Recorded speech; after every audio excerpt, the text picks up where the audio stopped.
दोस्तों, संपूर्ण चाणक्य नीति इतनी लंबी है कि मैं आपको बताना चाहूँ तो कम से कम 1 साल तक भी पूरी नहीं होगी। फिर भी मैं आपको चाणक्य नीति को कुछ पार्ट में डिवाइड कर रखा है, जिसमें से मैं आपको कुछ ही समय में पूरी चाणक्य नीति समझा सकूं। चाणक्य नीति के मैंने 17 अध्यायों का वर्णन अपने सारे चाणक्य के पार्ट में कर दिया है। आप स्टेप बाय स्टेप पार्ट को देखना। ये पार्ट हमारे जीवन का संपूर्ण हिस्सा भी है। इन पार्ट को देखने के बाद आप अपने परफेक्ट पास्ट फ्यूचर तीनों को संवार सकते हैं। इसमें सबसे पहले मैं अध्याय की शुरुआत करूंगा। ये आपका फर्ज बनता है कि आखिर ये चाणक्य की शुरुआत कैसे हुई। आज के लगभग 250 वर्ष साल पहले प्राचीन काल में भारत के नंद वंश की सत्ता संभाल रखी थी राजा धनानंद ने।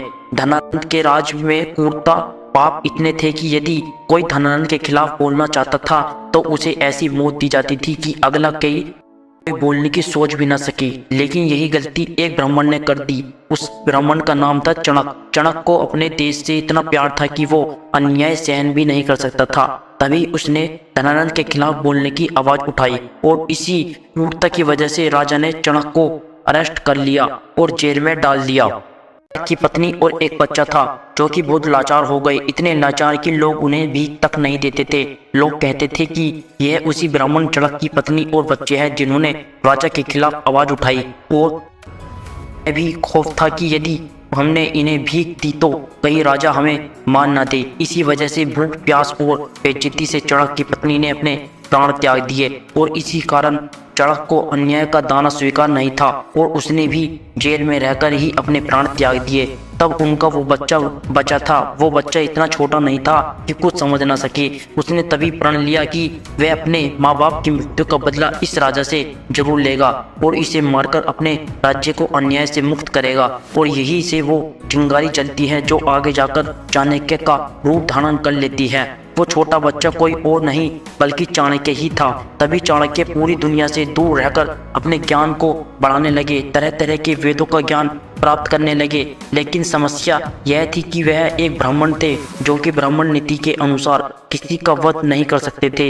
इसलिए उन्हें एक ऐसे बंदे की तलाश थी जो राजा धनानंद का वध कर सके। तभी उन्हें मिले चंद्रगुप्त वाला। चंद्रगुप्त के अंदर चाणक्य ने ऐसी क्वालिटी देखी जो कि एक राजा में होती है।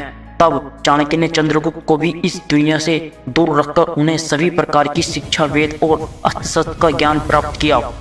बाद चंद्रगुप्त के बड़े हो जाने पर चंद्रगुप्त ने राजा धनानंद को मार दिया।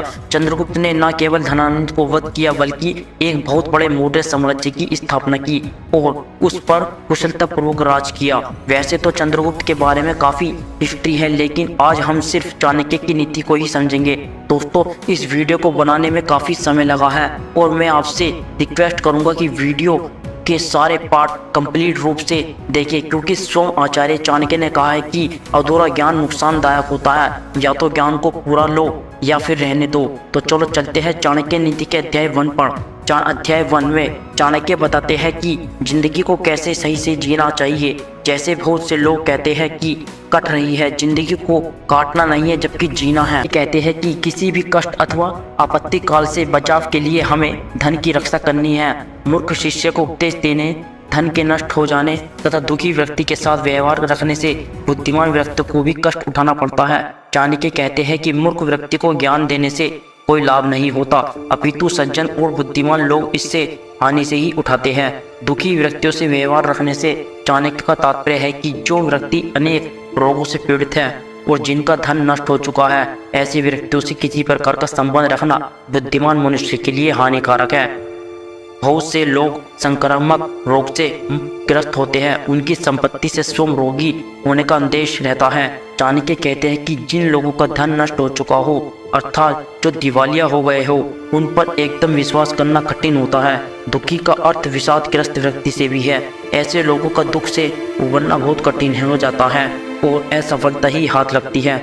जो वास्तव में दुखी है और उससे उबरना चाहता है, उसका सहयोग करना चाहिए, क्योंकि दुखी से तो स्वार्थी ही बचता है। चाणक्य कहते हैं कि बुद्धिमान व्यक्ति को चाहिए कि वह आपत्ति अथवा बुरे दिनों के लिए थोड़ा थोड़ा धन बचाकर की रक्षा करे, अर्थात धन का संग्रह करे। समय पड़ने पर संचित धन से भी अधिक अपनी पत्नी की रक्षा करना आवश्यक है, क्योंकि पत्नी जीवन साथी है। बहुत से ऐसे अवसर होते हैं जहां धन काम नहीं आता, वहां जीवन साथी काम आता है। इसी प्रकार बुढ़ापे में पत्नी की अहम भूमिका होती है। इसी प्रकार चाणक्य जी कहते हैं कि धन और स्त्री से भी अधिक व्यक्ति को अपनी रक्षा करनी चाहिए, अर्थात व्यक्ति का महत्व इन दोनों से अधिक है। यदि व्यक्ति का अपना ही नाश हो गया तो धन और स्त्री का क्या प्रयोजन रह जाएगा। चाणक्य का कहना है कि मनुष्य को चाहिए कि वह आपत्ति काल के लिए धन का संग्रह करे, लेकिन धनी व्यक्ति ऐसा मानते हैं कि उनके लिए आपत्तियों का कोई महत्व नहीं है, क्योंकि वे अपने धन से सभी आपत्तियों से बच सकते हैं। परंतु वे यह नहीं जानते कि लक्ष्मी भी चंचल है, किसी भी समय वह मनुष्य को छोड़कर जा सकती है। यहाँ पर मेरा अभिप्राय लक्ष्मीशील धन का है, जो कि पैसा हाथ के मैल के समान होता है और किसी का अपना नहीं होता। ऐसी स्थिति में यह इकट्ठा किया हुआ धन भी किसी समय नष्ट हो सकता है। चाणक्य जी कहते हैं कि जब मनुष्य अपनी रहन सहन की स्थिति वाली जगहों को छोड़कर किसी दूसरे स्थान पर जाता है तो उसका एकमात्र यही उद्देश्य होता है कि वहां जाकर कोई नई बात, नई विद्या, नया रोजगार या नया गुण सीख सके। परंतु जहां इनमें से किसी भी बात की संभावना ना हो, ऐसे देश या स्थान को तुरंत छोड़ देना चाहिए। चाणक्य जी कहते हैं धनवान लोगों से व्यापार की वृत्ति होती है। वेद को जानने वाला ब्राह्मण धर्म की रक्षा करते हैं। राजा न्याय और शासन व्यवस्था को स्थिर रखता है। जल तथा सिंचाई के लिए नदी की आवश्यकता होती है, जबकि रोगों से छुटकारा पाने के लिए वेद की आवश्यकता होती है। चाणक्य कहते हैं कि जहाँ पर ये पांचों चीजें ना हो, उस स्थान को त्याग देना ही सर्वश्रेष्ठ है। चाणक्य कहते हैं कि जब नौकर को किसी कार्य पर नियुक्त किया जाता है तभी पता चलता है कि वह कितना योग्य है। जब व्यक्ति किसी मुसीबत में फंस जाता है तो उस समय भाई, बंधु और रिश्तेदार की परीक्षा होती है। मित्र की पहचान भी विपत्ति के समय ही होती है। इसी प्रकार धनहीन होने पर पत्नी की वास्तविकता का पता चलता है कि उसका प्रेम धन के कारण था या वास्तविकता। चाणक्य जी कहते हैं जो व्यक्ति रोग शैया पर पड़े होने अथवा दुखी होने, अकाल पड़ने और शत्रु द्वारा किसी भी प्रकार का संकट पैदा होने, किसी मुकदमे आदि में फंस जाने और मरने पर जो व्यक्ति शमशान घाट तक साथ देता है वही सच्चा बंधु अपना होता है। अर्थात ये समय ही ऐसा होता है जिससे अपनों की पहचान होती है कि कौन अपना है और कौन पराया। क्या ये सभी सुख के साथ साथ दुख में खड़े होने लायक है या नहीं। चाणक्य जी कहते हैं कि लोभ से ग्रस्त होकर व्यक्ति को हाथ पांव नहीं मारने चाहिए, बल्कि जो भी उपलब्ध हो गया है उसी में संतोष करना चाहिए। जो व्यक्ति आधी छोड़कर पूरी के पीछे भागते हैं उनके हाथ से आधी भी निकल जाती है। चाणक्य जी कहते हैं कि अगर किसी नीच व्यक्ति के पास कोई उत्तम गुण अथवा विद्या है तो वह विद्या उससे सीख लेनी चाहिए। अर्थात व्यक्ति को ये नहीं भूलना चाहिए कि जहाँ से उसे वस्तु की प्राप्ति हुई है, अच्छे गुण की प्राप्ति हो, तो वो अवसर उसे कदापि गंवाना नहीं चाहिए। दोस्तों, यहाँ पर हमारा संपूर्ण चाणक्य नीति का पहला अध्याय समाप्त होता है। दोस्तों, ये चाणक्य नीति का पहला अध्याय था, जो कि मुझे उम्मीद है कि आपको समझ आ गया होगा।